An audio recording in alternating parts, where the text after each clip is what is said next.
Halo semuanya, Assalamualaikum warahmatullahi wabarakatuh. Semoga kalian semua dalam keadaan sehat, bahagia, dan tenang dimanapun kalian berada. Oke, video kali ini video tentang cerita-cerita yang ada di drama series Korea berjudul It's Okay to Not Be Okay.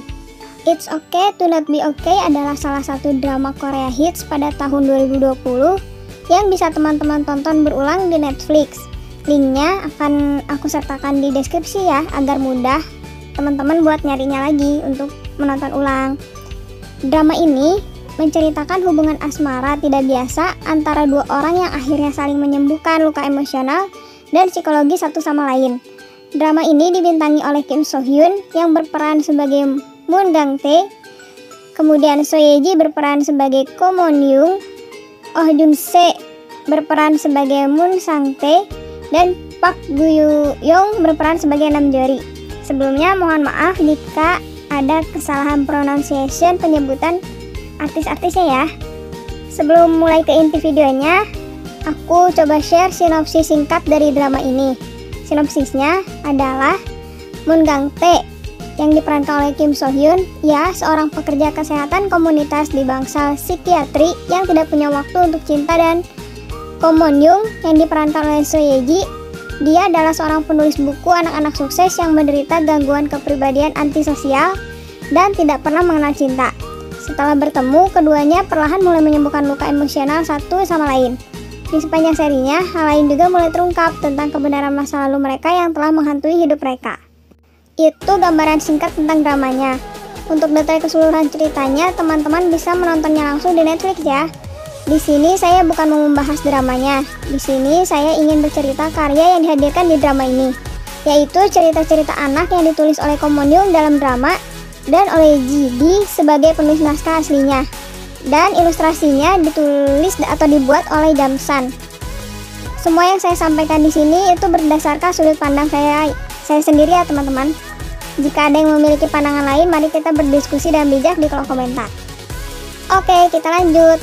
Alasan saya ingin membahasnya karena cerita anak yang disajikan memiliki visual yang unik dan pemilihan kata demi katanya yang menjadikan buku ini tidak hanya disajikan untuk anak-anak saja, tapi juga bisa untuk kita sebagai orang yang sudah dewasa untuk membacanya. Oke, kita langsung ke bukunya saja. Buku pertama berjudul Anak Lelaki yang Penuh Mimpi Buruk. Buku ini sederhananya bercerita tentang anak laki-laki yang memiliki banyak mimpi buruk dan meminta penyihir untuk menghilangkan mimpi buruknya. Penyihir pun menyanggupinya dan meminta anak laki-laki itu bisa hidup bahagia ketika ia dewasa. Namun, ternyata kebahagiaan itu tak kunjung datang meski mimpi buruknya sudah tidak ada. Sesederhana itu ceritanya, namun ada makna di balik kesederhanaan cerita. Makna yang saya dapat ialah bahwa mimpi buruk bisa digambarkan sebagai kenangan buruk yang kita miliki di masa lalu. Dan ketika kenangan buruk itu kita harapkan tidak ada atau hilang, itu tidak menjamin kebahagiaan kita nantinya. Justru, kenangan buruk itulah yang membangun kita bisa lebih kuat. Ketika kita bisa menanamkan nilai-nilai baik itu ke anak-anak yang membaca cerita ini, harapannya mungkin bisa mengurangi ketakutan akan menghadapi mimpi buruk itu.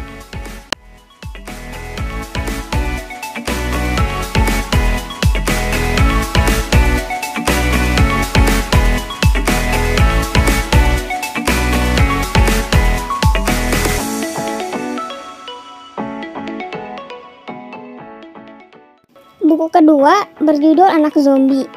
Cerita buku kedua ini sangat dalam maknanya. Penulis naskah Ji menceritakannya secara tersirat. Sulit dipahami memang untuk ukuran anak-anak yang membacanya langsung.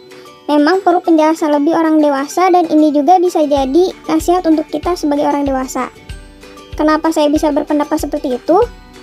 Karena dalam cerita ini diceritakan seorang anak yang digambarkan mirip dengan zombie, yang selalu kelaparan dan ibunya rela memberikan makanan apapun. Namun di akhir cerita, ketika sang anak berada dalam pelukan ibunya yang sudah tidak memiliki tangan untuk memeluk karena kedua tangannya sudah dimakan oleh sang anak yang kelaparan, dia merasakan kehangatan yang belum pernah dirasakan sebelumnya. Ternyata selama ini yang diperlukan adalah kehangatan dari ibunya.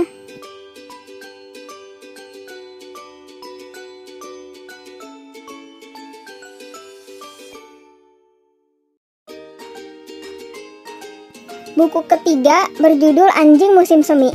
Buku ini bercerita tentang seekor anjing yang hidup terikat di bawah pohon rindang di jalan masuk desa. Diceritakan, anjing ini senang mengibaskan ekornya dan tingkahnya sangat lucu. Anjing ini dipanggil oleh penduduk desa tersebut dengan sebutan anjing musim semi. Diceritakannya juga, dia senang bermain bersama anak-anak ketika siang hari. Namun, ketika malam tiba, dia akan menangis terseduh-seduh. Dia terikat pada pohon dan bukan tak ingin lepas. Namun anjing ini lupa bagaimana caranya agar tali ini terlepas. Padahal dia sendiri memiliki gigi yang tajam. Dia terlalu nyaman dengan keadaannya sehingga lupa dengan potensi diri yang dia miliki. Ketika dia diberitahu untuk menggigit tali dengan giginya oleh pohon, dia pun mulai berlari senang.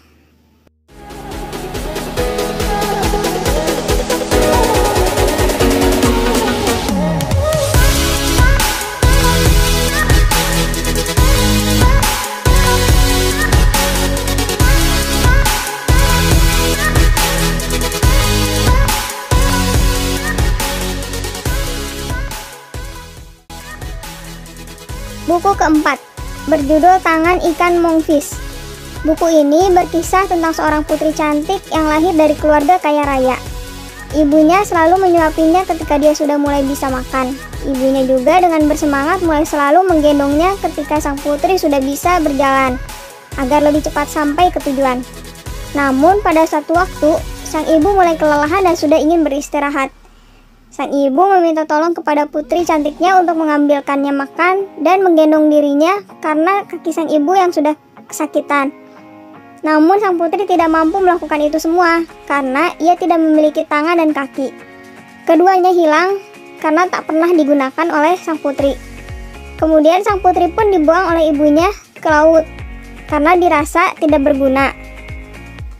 Kira-kira dari cerita yang buku keempat ini, apa makna yang bisa teman-teman dapat ya? Boleh share di deskripsi di bawah ini. Oke.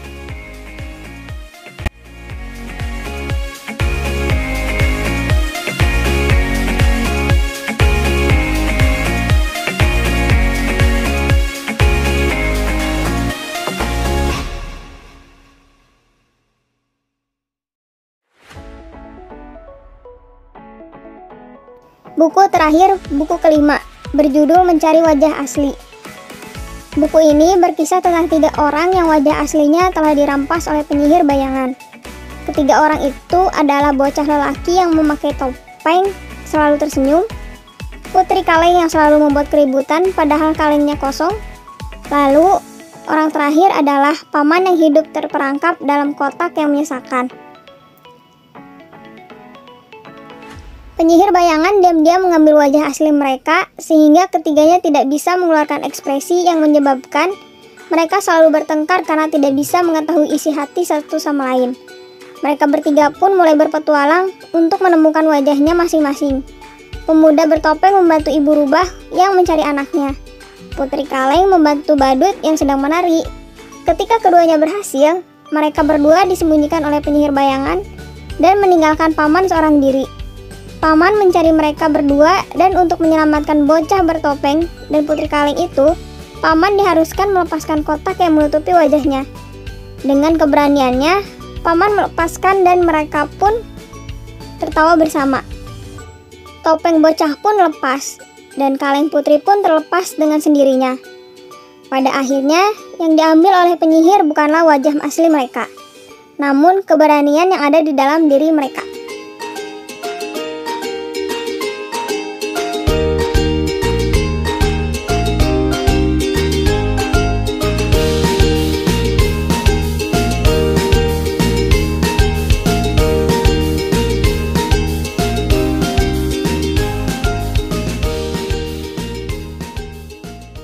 Nah, itu dia kelima cerita yang ada di drama It's Okay to Not Be Okay.